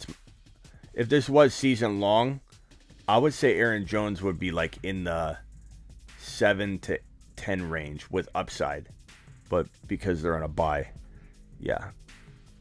Monty's intriguing here. Monty is playing Monty versus the Cardinals. Monty is intriguing. I like David Montgomery a lot, but maybe not yet. Maybe once the stench of Nagy has been removed. I think Connor might be 13 for me. 13. I think maybe we put Zeke Elliott, or is James Robinson 14? I said that Zeke wasn't in my top 15. Maybe Zeke is right here. Maybe because he could get a touchdown. I don't know. Zeke and Pollard are almost tied. I would say 15. Is Pollard 15B and Zeke 15A, or is Pollard 15A and Zeke 15B? That's the question. And then Monty, number 16. That is my top with Kamara and Hendy both, banged up and kind of like we don't know where we'd put them yet. But this is my week 13 running back rankings. We've got Taylor, Eckler, Mixon, Madison, Harris, Mitchell, Fournette. Again, Kamara and Hendy, asterisks, they're hurt. We don't have them slotted yet. We would change and mess this around and mix it up if we knew what was going on with them. So later in the week we can adjust it. But Gibby at the Raiders, Patterson, Tampa Bay's tough, but he finds a way to score. He has a nose for the end zone. He's having an incredible, impossible season that we'll have to debate to the ends of the earth in the offseason of whether it translates into 2022. One of the most talked about players, I bet, in the offseason. Clyde versus Denver. Gaskin having I think a turnaround year from here forward. Javonte, will he get the work? Won't he? If he was, we'd have him ranked much higher. Connor, touchdown machine. J-Rob, hard to discredit him and put him anywhere lower than this, and this feels low for J-Rob. I agree. Zeke and Pollard, they defeat each other a little bit. It's hard to rank either one of them higher than this, and we don't know what Zeke's looking at because, as we talked about, Zeke Elliott has so many red flags going against him, from looking on the decline, Pollard, to volume, to being injured. How can we trust him to be ahead of any of these guys?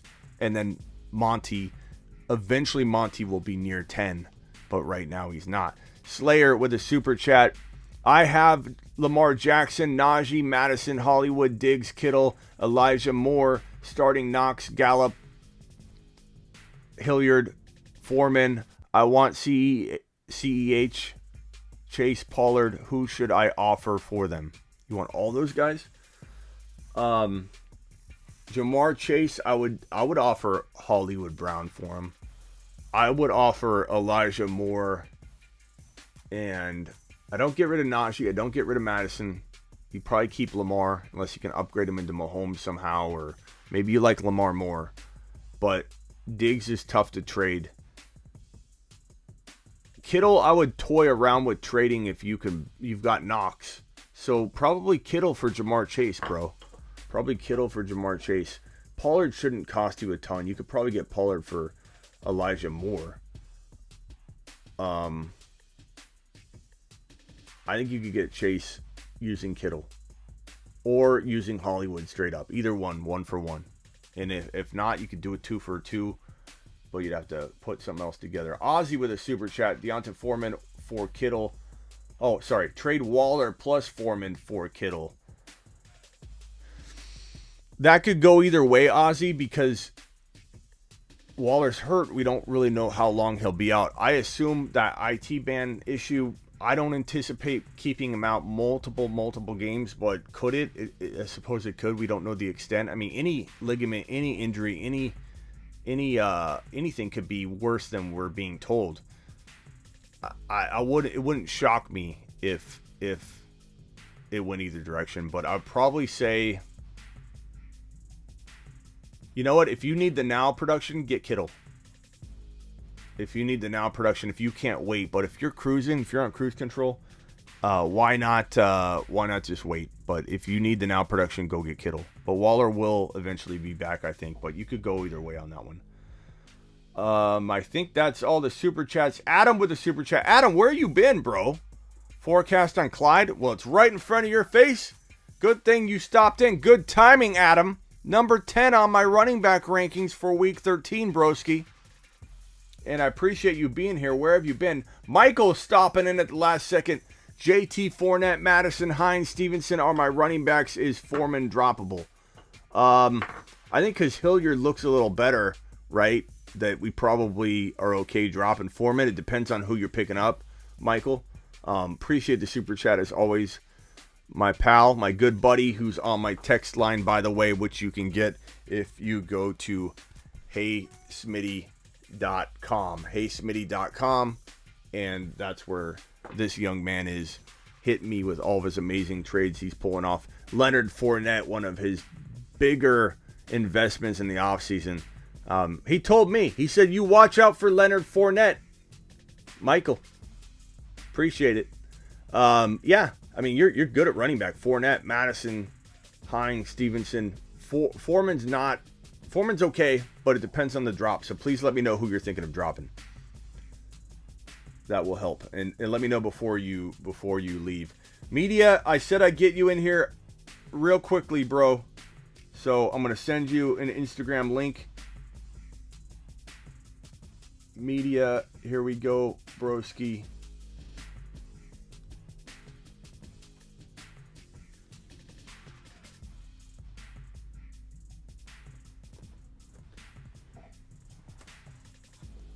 Eckler for Mixon and Chase. Give me Mixon and Chase in a heartbeat, Tanner. In a heartbeat. Mixon is playing great right now. And you're not that far behind on the running back swap. And you're getting Jamar Chase. Pretty easy call, bro. Pretty good. Media, hold on. You're a little big there. Yo, what's good? We've got to tone this down and put you... There we go. Media, talk to us about... Look at that messy bed behind you in the dorms. How's the dorm life treating you? It's not mine. It's pretty good. It's not yours. It's a good, it's a good size though. It's not like too bad. Honestly, I'm used to it. Now, talk to us about Debo. How long is Debo going to be out in your best educated guess? Well, they said 1 to 2 weeks. The thing is, whenever I hear this 1 to 2 weeks, I tend to, in my opinion, not really believe it because it tends to, for some reason, be longer than that with injuries with the Niners in general. So I don't really know if, 1 to 2 weeks is actually good. You know what, though? Debo has had a history of injuries, man, from groin to, broken leg, right? Not too long ago. Yeah, last hamstring. He was out for pretty much the whole year. Yeah, so I would probably say that, like, people don't understand groin injuries. They think it's just like a Charlie horse or something, that you can play through. Groin, when you actually pull your groin, it feels like someone's hooking up jumper cables to your groin area and just shocking you with a car battery. It is the most painful muscle or like tear or injury that I've had when I have the moment where I feeling the pain. Like when I tore my groin and I had to get up from the couch, I remember just it was like shocking me with jumper cables. Like every time it moved, bro, it was the most painful thing. If you actually tear your groin, there's no shot. Like if you play on that, you could be done for the year on 1 or 2 plays. So he has to rest it properly. Yeah. I would say, and by the report saying multiple weeks, he'd be out some time. Like that was the report I read last. He would be out sometime. That's like a 2 or 3 week injury minimum. Yeah, that's what I'm saying. Like I don't actually think it's gonna be. So I feel like it could be a little longer. Also, Dray Greenlaw, for example, he tore his groin. I believe it was week 1 versus the Lions, and he was out till he came back. Right, they activated from IR. Well, he's on IR, or he's hurt again because of groin injuries. So definitely, yes, a groin injury, something to be careful about. I would say, bro, that this is not a good thing. I mean, obviously not a good thing for the Niner offense, but it's not a good thing for the running game. Yeah. I feel like, and we were talking about that earlier. My initial reaction when I saw the Seattle Niner matchup, I was like, Niners gonna run it, and then I'm like, well, this could throw everything off. Mm-hmm. You know, I'm a little fearful of that for you, but hopefully it doesn't. Hopefully you guys can just pound the rock and win this game through mere force of running the football. But I think we had a question of who to sit. It was Cordero Patterson, Eli Mitchell, and God, who was it? It was Patterson, Mitchell. Guys, what was that question? I forget who the 3 players were now, but we had to sit Mitchell. And the only reason I said it was I could only come up with a negative for Mitchell. I mean, you got Cordero Patterson with a tough matchup against the Bucs, but he can be multi-dimensional. So, but Mitchell, I just feel like it's going to be off. The offense will be off, but we'll see. I mean, I think we'll probably just give him more. Maybe Trey Sermon plays a little more. I don't know, though, because the whole Trey Sermon thing's just been really weird, too, with the Niners and Kyle Shanahan not wanting to play the dude. Yeah. So maybe Jeff Wilson Jr. gets more. I don't know. Hold on, I gotta answer Michael's question. Michael says, I was thinking of picking up the Dolphins D or Ronald Jones to handcuff to Fournette. That wouldn't be a horrible idea, and Foreman's not that valuable, so I could get behind either of those, Michael. This question here from Adam. Dynasty trade Claypool, Dobbins for 2023 first, 2022 second, and Devontae Smith. I would trade Dobbins and Claypool for that in a heartbeat. Like, Dobbins I like, but he's guaranteed nothing. Not to mention they could still draft another rookie. So don't act like Dobbins has some locked-in dynasty value. You don't really know what he's got in store. Claypool is very, very good, but very, very injury-prone, and the quarterback situation's in question for the future. I would take Devontae Smith in that first-rounder in a heartbeat. Nice work. Great job, Adam. Appreciate you being here. Come more often, Adam. Media, I'm going to have to let you go because I got to run. All but right. I appreciate you. Give me a score prediction for the Niners Seahawks game. I'm going to continue the trend of 31 because we've been scoring 30 plus points the past few weeks. So I think 31 to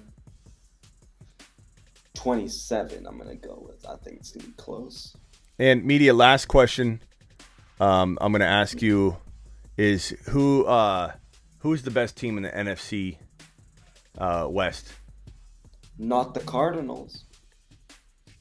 I'm sorry, we lost you. What'd you say, Media? What'd you say, Media?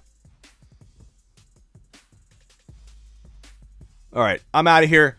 I appreciate all of you. Hit the thumbs up on the way out the door. Ask me a question. As always, I will try and answer every single one of your questions. Every single one of them that get asked in the next 12 to 24 hours on this specific video. So my most recent video, I hit the questions for the whole 12 to 24 hours. That means that there are 125 of you still in here. I better see 125 questions. Try me. Drop a question. I will see you all later. Appreciate you being here. Hope you enjoyed this episode of the Fantasy Football Show live. And I'm here every Tuesday and Thursday from 5 p.m. to 7 p.m. Eastern. And we're live every single Friday and Saturday at midnight Eastern. We do emergency live streams. I drop videos every single day here on the channel. And don't forget to join my YouTube. Wait. Who wants to play for an autographed Tyreek Hill jersey? Raise your hand if you would like to play for an autographed Tyreek Hill jersey. I'm about to drop in the chat a free contest from my people at Champions Round. Okay, don't leave yet. This is a free week 13 to 18 contest. Which one of you out there is a little down? Your season hasn't gone the way you wanted. You want to start over. You don't want to pay, but you want to win. I've got you right here. Free to enter. It's a weeks 13 through 18 best ball. I don't want to hear, do we redraft every week? I'm telling you right now, you don't. It's a best ball contest. Best ball means you draft and you're done and you let it play out. Okay, so there are no lineups, there are no waivers. There are bye weeks coming up. So if it's a week 13 through 18 contest, you have to account for the bye weeks that are coming up here. So the Panthers have a bye, the Packers have a bye, and you have to account for that. This is a best ball draft, so don't go drafting thinking you're going to redraft. Here we go.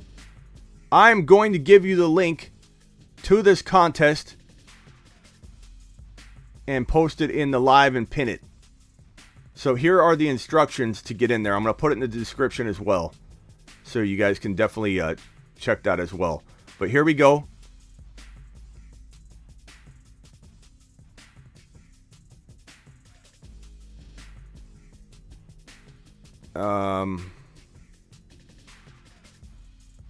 Let's see here.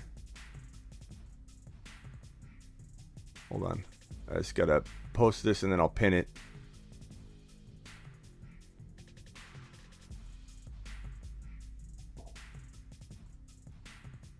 Okay, here we go. So I'm posting it.